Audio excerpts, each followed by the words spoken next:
नाम तो इस्लाम फकत काम कुफर है नाम হচ্ছে মুসলমান কাম হচ্ছে কুফরি নাম হচ্ছে কি মুসলমান কাম হচ্ছে কিয়া কুফরি আল্লামা ইকবালের কথা এটা আমার কথা না ये दौर नया शान नया रंग नया है नाम तो इस्लाम फकत काम कुफर है बाजू तेरा तौहीद की कुव्वत से कभी है बाजू तेरा तौहीद की कुव्वत से कभी है इस्लाम तेरा देश है तो मुस्तबी है आए तर्क वतन सुन्नत महबूब इलाही है तर्क वतन सुन्नत महबूब इलाही दे नबूवत की सदाकत की गवाही ईमानदार যারা মুসলমান যারা পাহাড় লড়বো কিন্তু মুসলমানের ঈমান লড়লো না পাহাড় লড়ে যাবো কিন্তু মুসলমানের ঈমান কি হইতো না লড়লো না মুসলমানের ঈমান যদি লড়ে যায় তাহলে তো সে আর মুসলমান রইল না মুসলমান রয়েছেনি ঈমান যদি না থাকে তো একমাত্র ঈমানের উপরে আমরা যেন থাকতে পারি আল্লাহ পাক রব্বুল আলামিন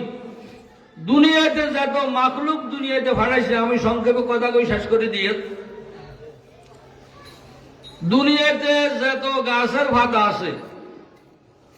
দুনিয়ার প্রথম থেকে নিয়ে দুনিয়ার শেষ পর্যন্ত এ কথাটা খেয়াল করে শুনবেন এর ভরার কথা শেষ দুনিয়াতে যত গাছ গাছাড়ি আল্লাহ তাআলা দুনিয়াতে বানাইছে সমস্ত গাছের পাতা পরিমাণ যদি বান্দার গুনাহ থাকে দুনিয়াতে যত পানির ফোঁটা জমিনে পড়ছে দুনিয়ার প্রথম থেকে নিয়ে দুনিয়া শেষ পর্যন্ত যত পানির ফোঁটা আসমান থেকে জমিনে পড়ছে এই পরিমাণ যদি কোন বান্দার গুনাহ থাকে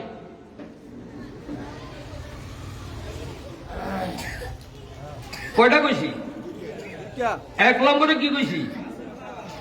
গাছের ফাটা পরিমাণ যদি মানুষের কোনো গুনাহ থাকে আর দুনিয়াতে কোন ব্যক্তির যদি আসমান থেকে যে পানির বর্ষণ হয়েছে এ পরিমাণ ফোঁটা পানি যদি কাহারও গুনাহ থাকে এটা কি সম্ভব কোন ইমানদার কি এত গুণ হইতো হারেনি আসমান তো কত হাজার হাজার কোটি কোটি পানির ফোঁটা হচ্ছে এ পরিমাণ গুনাহ কি আসেনি আমাদের এই পরিমাণ গুনাহ আছে কোন বান্দার সে যদি রাত্রে শুইবার সময় রাত্রে শোয়ার টাইমে যদি এই দোয়াটা পড়ে তিনবার তার সমস্ত শিরকি গুনাহ ছাড়া এখানে ভেস আছে শিরকি গুনাহ ছাড়া আর সমস্ত গুনাহ আল্লাহ তাআলা তার মাফ করে দিব দোয়াটা কি এটা কইতেন নি এটা আমরা হারেন আর কইলে আমরা কইবেন যে এটা তো আমরা হারি শোয়ার টাইমে যারা এই তিনবারে দোয়াটা পড়বো আস্তাগফিরুল্লাহ আল্লাযী লা ইলাহা ইল্লা হুয়াল হাইয়ুল কাইয়্যুম ওয়া আতুবু ইলাইহি লা হাওলা ওয়ালা কুওয়াতা ইল্লা বিল্লাহ তাহলে শিরকি গুনাহ ছাড়া দুনিয়াতে যত কোটি কোটি গুনাহ থাকে আল্লাহ কি করে দিব ক্ষমা করে দিব ওই বেহেশতের দালানে কি লেখা আছে প্রথমে কি কইছি উম্মাতুন মুজরিবাতুন ওয়া রাব্বুল গাফুর যে আপনার উম্মতরা গুনাহগার আর আমি রব্বুল আলামিন সবারই কি করে দিও ক্ষমা করে দিও এই জন্য আমরা বেশি বেশি করে আল্লাহর কাছে তওবা করি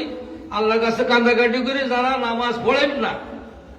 যেই নামাজ এমন একটা আমল এমন একটা ইবাদত যেটার উপরে আর দুনিয়াতে কোনো ইবাদত নাই ঈমানের পরে সবচেয়ে বড় ইবাদত কিয়া নামাজ আপনি যা পারেন অন্তত আল্লাহরে কোন হে আল্লাহ আমি যা পারি আপনি তো রাখতেছি যাই হোক আমার টাইম হলো আধা ঘন্টা তো এই লম্বা কথা এগুলা তো সংক্ষেপে বলা যায় না সংক্ষেপে যা বলছি আল্লাহ পাক যেন আমারে এবং আপনাদের সবাইকে আমল করার তৌফিক দান করে ওয়া আখিরু দাওয়ানা আলহামদুলিল্লাহি রাব্বিল আলামিন।